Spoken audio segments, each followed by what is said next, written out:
다시 하.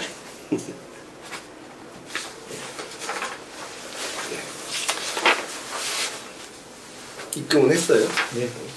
그리고 제일 중요한 부분은 통장 거래 내역하고 그다음에 이렇게 딱 사무실에 딱 와보면 알아요. 와보면 알죠. 얘기 나눠보면 알죠. 그죠? 얘기 나눠보면. 그리고 얼굴 대면하고 예를 들어서 이제 장소가 예를 들어서 뭐 커피숍이라든지 뭐 이상한 데 한다든지 그럼 만나면 좀 이상하고 막 그러면 이상한 거예요. 어른들이 걱정을 하셔가지고. 아, 당연히 걱정하지. 돈이 적은 돈이 아니잖아요. 그 다음에도 이제 그래서 한번 거래가 되면은 네. 이제 번호판 하기가 수월해요. 그리고 다음에 또 제가 돈을 주잖아. 저는 이제 사올 때도 마찬가지로 돈을 주고 사와요. 사와가지고 이제 그리고 또 고객한테 버려. 저도 얘들 불안하잖아요. 그래서 가서 그분 만나서 오늘 같은 경우에도 계약 안 한다 그랬어요, 제가.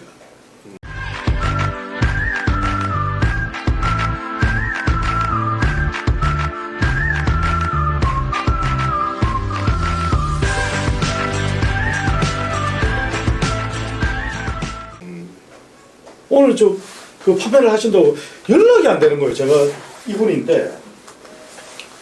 번호판 판다고 해놓고 연락이 안 아, 되는 연락이, 아니, 제가 그 번호판을, 저는 이제 고객님한테 제가 얘기했지만, 고객님이 만족해야 만족이라는 이게 제 마음가짐입니다, 이게 가짐인데, 저도 고객님을 판단한다는 얘기예요. 제가 왜 그러냐면, 영업용 번호판 같은 게 수익 구조가 입니다. 하나당? 예, 하나당. 자, 그러면은, 제가 스트레스 받을 필요가 없잖아요. 이해되세요? 물론 고객의 입장은 이해가 돼요. 그럼 제가 어려운 부분이 있을 때 서류에 대한 부분도 다 알려드리잖아요. 한 번 하면 중요한 부분인데. 그런데 그 이후에 분명히 연락이 된다고 그랬는데 전화가 안 되고 그 다음날도 전화를 했어요. 연락이 안 되잖아요. 물론 연유가 있겠죠. 그죠? 사정이 있는데 오늘 갑자기 이제 서류를 가지고 가도 되겠냐 그러는 거죠. 그럼 제가 이제 그런 분들하고는 거래를 못해요. 왜 그러냐면은 영업용 번호판을 했는데 쌤도 생각하면 돈을 주라는데 연락이 안 돼. 그러면 뭐 이거는 참 피말리는 겁니다 이게. 네. 그분이 어떤 분인지는 모르겠지만은 저는 그 돈은 필요가 없다는 얘기예요. 제가 안 하고 말지. 괜히 예를 들어서 그러니까 항상 고객님들도 마찬가지지만은 어디 가가지고 마음이 좀 불편하고 그러면 하지 마세요. 괜히 그거 좀 뭐 1, 20만 원 싸게 산다고 했는데 그 마음이 편해 집에 가서 잠을 자지.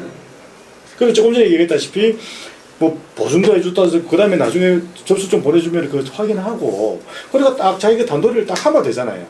그럼 문제가 없어요. 그리고 통장에 뭡니까? 통장거래 딱 열어놓으면은 뭐가 문제가 있어요? 아무 문제가 없지. 그리고 그 사람들 제가 항상 이렇게 하는 게 여는 거 신분증 확인하고 그러면 어찌 않습니까? 이렇게 확인하고 그죠? 그리고 보면은 있지 않습니까? 자동차 매매사원증, 주식회사 좋은 자동차 대표 유호동 이렇게 돼 있잖아요. 아, 이 상사 대표가 맞구나. 그죠? 네. 그 이게 제 인적사항이다 말이에요. 이게.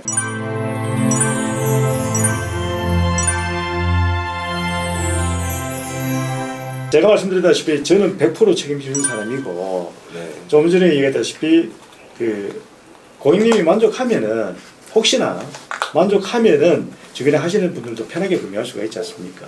그죠? 네. 가격은 한 1, 20만 원 정도 비쌀 수도 있고 쌀 수도 있어요. 그거는 그때 상황에 따라 약간 틀립니다.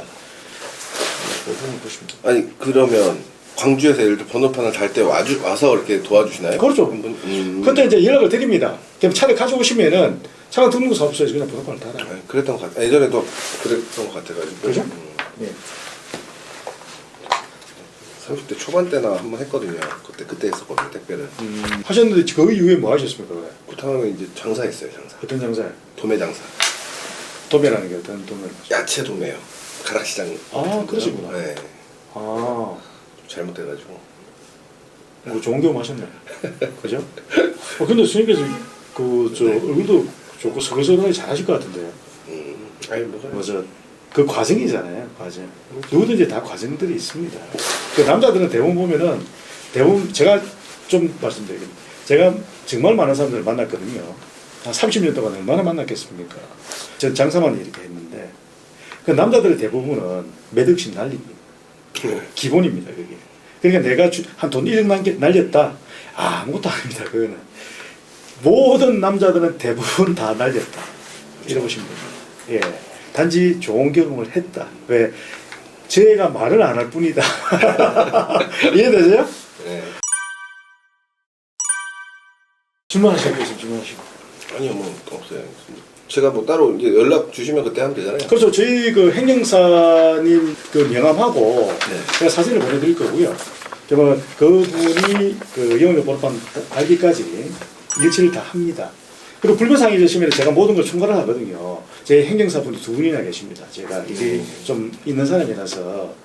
그래서 그분들이 일치를 하는데 좀 불편사항이 있고 뭐 추가적인 비용을 뭐 도라고 한다라고 하면 바로 연락을 주시면 됩니다.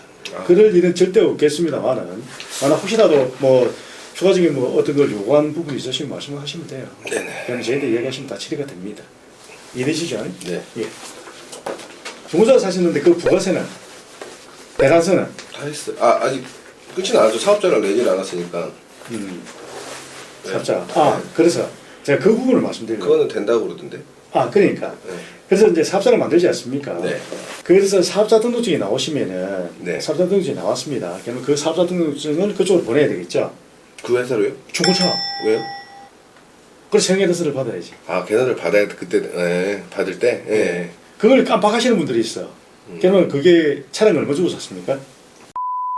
그러니까 2천만 부가세 환급을 받잖아. 네. 그죠? 그래서 잘 챙기시라고. 그 그걸 깜빡해가지고 넘어가는 사람들이 있습니다. 언제까지? 1월 10일까지는 무조건 해야 돼. 그래요. 늦어도. 그러니까 제가 얘기했어요. 근데 올해 환급이 나와요? 그러면 그렇게 되면. 지금 이제 올 몇 월 달입니까? 12월 달이잖아요. 네. 1월 25일까지 부가세 신고를 하셔야 돼요. 1월 달 넘었다. 그러면 부가세 못 받아요. 그래서 제가 맥을 짚어드리잖아. 그래서 제가 말씀드린 10일까지는 보내야 된다. 네, 그러니까 자 이번 달에 무조건 만드셔야 돼. 어차피 이제 저희들이 접수를 해가지고 사업자가 나오면은 무조건 보내셔야 된다. 무조건 받아야 된다고 일단 받아야 돼. 된다 그럴 때까지 이해되세요? 네. 왜냐하면 그 부분을 갖다 명확하게 하고 넘어가야 된다는 거지. 적은 돈이 아니잖아. 그렇죠. 그죠? 자 부가세 신고는 이제 상반기 하반기가 있는데 이해되시죠? 1월 달부터 6월 달까지는 7월 25일까지. 7월부터 12월 달까지는 1월 25일까지 무조건 부가세 신고를 하셔야 되는 거예요. 단지 세금 계산서는 언제까지? 원래는 1월 20일까지 사업자를 내시면 되는데 자동차 메이커에서 보면은 1월 10일까지예요. 네. 그래서 그걸 새 차를 뽑아가지고 부가세 환급을 못 받으신 분들도 있어요. 왜냐하면 영업사원들이 이 부분을 이야기를 안 하다 보니까 그냥 넘어가는 사람들도 있다. 그래서 또 지나고 나서 저한테 오면 어떻게 됩니까? 저는 아는 다 이야기를 해주잖아요, 이렇게. 네. 근데 그렇지 않은 데는 뭡니까? 그냥 계약만 하고 그냥 가버린 거야. 그냥 남바장사하면 끝난 거지. 그러니까 그런 부분을 제가 말씀드린 거, 아까 유가보조금 보증수급에 대한 부분도. 그 다음에, 자, 이제 가락시장에서 이제 이런 경험들이 있으니까 그게 자산이 되는 거 아닙니까? 물론 이것도 자산이 되지만은, 영업을 잘 알기 위해서는 네. 하나만 얘기해야 돼. 하나만 얘기해야 돼. 뻔한 얘기라고. 영업을 잘하는 방법을 뭐 어디가 찾아가서 자꾸만 듣고 하는데 의미가 없다고 그거는. 영업을 잘하는 방법은 돈 계산만 잘하면 돼. 하루 매출만 계속 해가 한 달 매출만 이렇게 계산하면 돼. 한 달 매출이 200이 나왔다. 한 달에 얘들 수익 구조를 보시면 된다고. 걔만 올해 자 하루를 아침부터 몇 시부터 몇 시까지 일을 했어. 그래 하루 오늘 결산해 보니까 얼마야?